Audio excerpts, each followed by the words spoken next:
Gabrielle, thank you for joining us at the 11th Annual Bentonville Film Festival. We're so glad to see you again.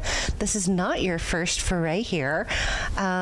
You won an award, I do believe. Please talk about that a little bit. Yes, thank you so much for having me again. It's such a pleasure to be back. I am here because I won the M&M's and Bentonville Film Festival for All Funkind award.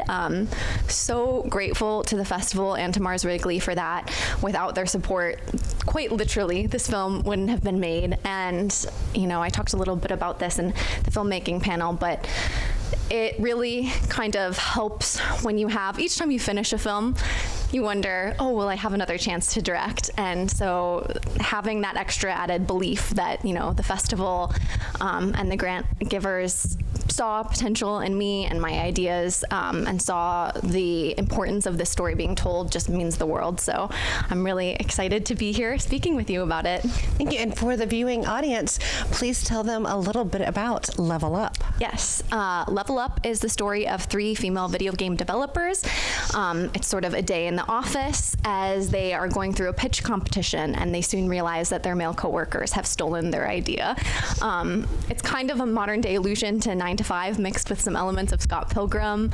I very much love video games. I work at the intersection of tech and film, so I like to say that a lot of what I do is kind of developing video games, but for film and television. So a lot of this film draws on my own experiences, and it was a challenge to make, to be sure, but really fun, and I'm just super grateful for everyone who's helped out in the process.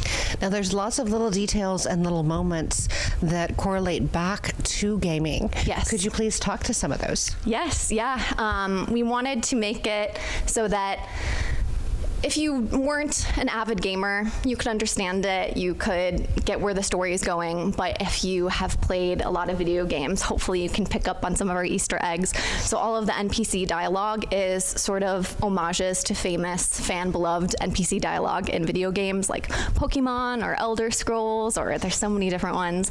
We have kind of a Pac-Man scene during the cube crawl, so there's an office party, and we kind of make an allusion to Pac-Man with that. And on the back of the wall, there's a graphic that looks quite similar to Pac-Man. Yeah, there's all sorts of things. I wanted to make it feel very much like they were living in this video game world, but the main characters themselves are very real, their stories are very real, and the urgency is real. Yes, and even in the background, some of the background characters and how they move. Yes. What was the decisioning behind that? Yeah, so this was one of those moments that the universe was listening to me and everything was coming together. I had this idea, and playing a lot of video games, you know, I think a lot of people love to in a warm way, make fun of some of the NPC or non-player character dialogue and movements. They're kind of quite robotic. And so envisioning this film, I thought, okay, what if everyone besides the main characters truly moved and spoke and acted like a non-player character in a video game? And then I came across some TikToks of people that were actually doing this, and it just kind of snowballed from there. And it was one of those things that until we actually saw it on set, no one really, of course my friends and everyone involved believed in me, but everyone was sort of like, how is this gonna work? And will it all cohesively go together? And yeah, so once it started on set, it was kind of magic in that moment, like, okay, yes, I'm not crazy. This works within the setting of the film, and it makes it fun, and it makes it more focused on the plight of these characters. And with that, the messaging in this, of course, is the experience of females in gaming industry, which is still extremely male-dominated. How did you decide to open this lens to the world? Yeah, so again, I work largely in virtual production. What that is, I've worked on Netflix's Avatar: Last Airbender doing the virtual production. I've worked on some Lucasfilm projects doing virtual production. And essentially we create games almost in the Unreal Engine and use them instead of green screens for real-time visual effects in these shows and movies. And so I have a lot of exposure to the video game industry. I have a lot of female friends in the video game industry. And through my own experiences, I've been really lucky to have supportive people at every office that I've been at. But of course, as with every woman, you have these sort of moments where you go, that wouldn't have happened if I was a man. And talking with my friends who had similar things, I was researching more into the video game industry. And since 2014, there was Gamergate. 2024, we had Gamergate 2.0. 2019 through 2022, there were at all of the major, or most of the major video game companies, Riot, Activision Blizzard, sexual harassment lawsuits, walkouts, and I think in film and tech we've had sort of these cultural moments where everyone realizes how bad it is. We had the Me Too movement, and there's a bit of a spotlight. I don't think that gaming has had that in the same way, so I wanted to figure out a way to tell a story that was still entertaining to watch but sends a clear message that still rings true today. And some of the things, cube crawl is something that pops up in the screen during the office party. And I think it's important to note that that's not something that I made up for the film. It comes from all of these different lawsuits from these different gaming companies where in the wording of the lawsuit, it's a frat bro-like culture where men would drink copious amounts, crawl around the cubicles to harass women, which is just like, once I read that, two things pop in my mind. This is crazy. How could this just be a standard thing across all of these companies? And then also that really reminds me of Pac-Man to a degree. So it was just trying to figure out ways to an approachable manner bring this subject to audiences. And with this piece, of course, this is a short. Is this a proof of concept? Is this looking to be a feature? Thank you for asking. Yeah, I have a feature version of it. And this is sort of the idea for it is a proof of concept. I'm just so grateful again to Bentonville for having me premiere it here. Of course, for the grant, and we will see where it goes. But it's just been, I'm so grateful to all of my team, all of the hours that were put into this, and I think that we would all be ecstatic if it goes further, but we'll just have to see. And going into this piece, what is something you learned that you were surprised? I mean, this isn't your first project. No. What is something that still surprised you in this project? That's a great question, because I went to school for film and computer science. I've been working in film since I graduated for many years, and I thought I understood filmmaking quite well. My previous projects have all been what I would say now more standard.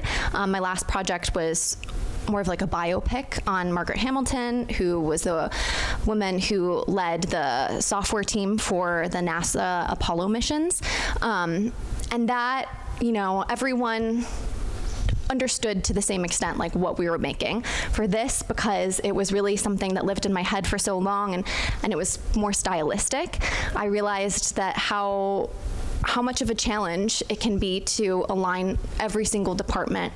We're all simultaneously working on different things, and everyone is so talented, but it's sort of the thing that this person doesn't understand what this person is doing, and I really have to be a bridge between them and make sure that nothing is going too far in one direction or being too saturated in one direction. That was my worry with the film, because we had so much going on. So it really stretched me as a creator, as a director. I was helping. I had, oh my gosh, Player 2, my wonderful friend Jonathan Chen made original music for this, and I was working with him in the studio to produce the music and figure out what tone we wanted for it, and that's something that I never thought that I would be doing. So it was a huge creative challenge, but really fun. Are there any games specifically that helped with the selecting of music? Ooh, selecting of music. That's a great question. I give all of the credit to Player 2, who are our fantastic music producers. A game that was a big inspiration initially for what Jane's game was meant to be was Baldur's Gate 3 and all of the Baldur's Gates, just because it's so decision-based, and I think they did such a great job bringing different areas of representation to it. I think the gaming community has really coalesced around it and been proud of that. We went with more of a cyberpunk vein to fit the style and the visuals of the film together. So there's the sort of office pitch sequence. We were kind of going off of Spider-Man, the Spider-Verse movie, so not a game, but kind of living in that realm. We went through a lot of different game over sounds to find the right one for the end of the movie, because that's such a big, it's kind of we're ripping you of that celebratory moment. So it had to strike the right tone. And so I think a lot of them were honestly Mario games that we looked towards. Some Zelda. Yeah. We spent a long time talking about games, which was not a horrible thing to have to do. Well, they always say, if you're going to find a job, find something you love. Yes. And it sounds like gaming is definitely something you love. Yeah. In selecting your cast, were they familiar with any of these games, or did you have to bring them up to speed? Yeah. So, Paula, who plays Jane, actually has done a lot of voice work for different games, and so she, I think, understood all of the references that we were saying. The other two actresses, one of which is my sister, Ash, is not an avid gamer. Kai also was not an avid gamer, so that was kind of funny, trying to sit and teach them like WASD and how you would maneuver a keyboard and move the mouse and how you would approach gaming, and having them kind of walk through some Twitch streams and kind of playthroughs on YouTube. So that was a fun process of getting more girls interested into gaming. And with this, and bringing to light some of what women in the workplace face, what is the change you're really hoping to see? Like, if the universe allowed you to say a wish and it would come true, what would that be? Yeah, I think, so going off of that, it was really interesting. Before we even filmed it, and since we filmed it, there was a gender divide with the ending. Every guy that read the script or watched it went, oh no, it was so great. And then you just let it all collapse. Like, they should have won in the end. We really wanted that. We were rooting for them. And everyone watched it and went, yeah, I get it. Because I wanted something that was true to my experience in the workplace and the experience of my female friends.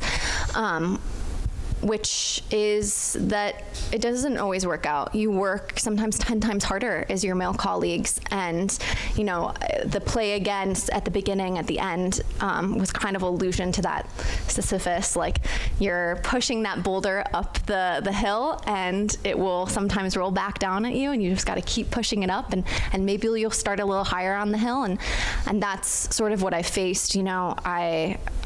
Myself and my friends, we work extremely hard in the jobs that we do, and I often get told, like, you can just wait. You don't have to rush so much, like you don't have to be as vocal for leadership for women or for yourself in different teams. And I hope that guys watch this movie and realize how hard and discouraging it can be sometimes to be a woman in the workplace, and to go through that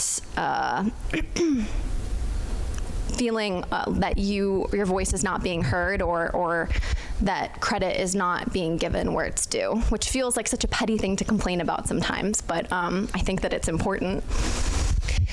And for up-and-coming filmmakers, what is the experience in applying to a festival like for someone that's made films, been in festivals? What's that experience like for you? Yeah, the festival circuit can be challenging, because you put so much of yourself into a film, and so many people have put their work into it, and you want it to go as far as possible. And I think that the thing to remember is, each festival has a theme and they're programming to a specific block of films, and maybe your film just doesn't that year fit with what is needed. And so I try to not get too discouraged. I'm so lucky to have been able to film twice or screen twice at Bentonville and have their support. And I think they do an incredible job if you're ever able to come to Bentonville, the viewers, they do an incredible job of bringing some of the most interesting female identifying filmmakers that I have met, or people that are showing stories of female protagonists, and it's just really inspiring to have that community. And so go to festivals. If you are in the process of creating your own film, I totally recommend to go to a shorts block and get inspired and meet people, so you know that you're not alone in that process. And with visiting Bentonville, what is your favorite thing about this town? Ooh, I think it's just such a cute and beautiful town. It kind of makes me feel like I'm in a storybook. So I love, I live in LA, which is a very different feeling than Bentonville. And obviously I've come here twice for the film festival. That's probably my favorite part. That's an easy thing. I just love the community, it's not really a small town, but like just the charm of the place and how welcoming it feels. And for anyone who's watching that wants to be able to follow Level Up, follow you, support, what are the best ways to do that? Oh, thank you for asking. My sister and I have a production company called Paper Starship Studios, so you can follow us on Instagram. We also have a website that we try and keep as updated as possible with all of the different news and happenings with our productions. So yeah, you can reach out there. Well, I thank you for joining us this year, and we look forward to seeing what the future holds for you. Thank you so much.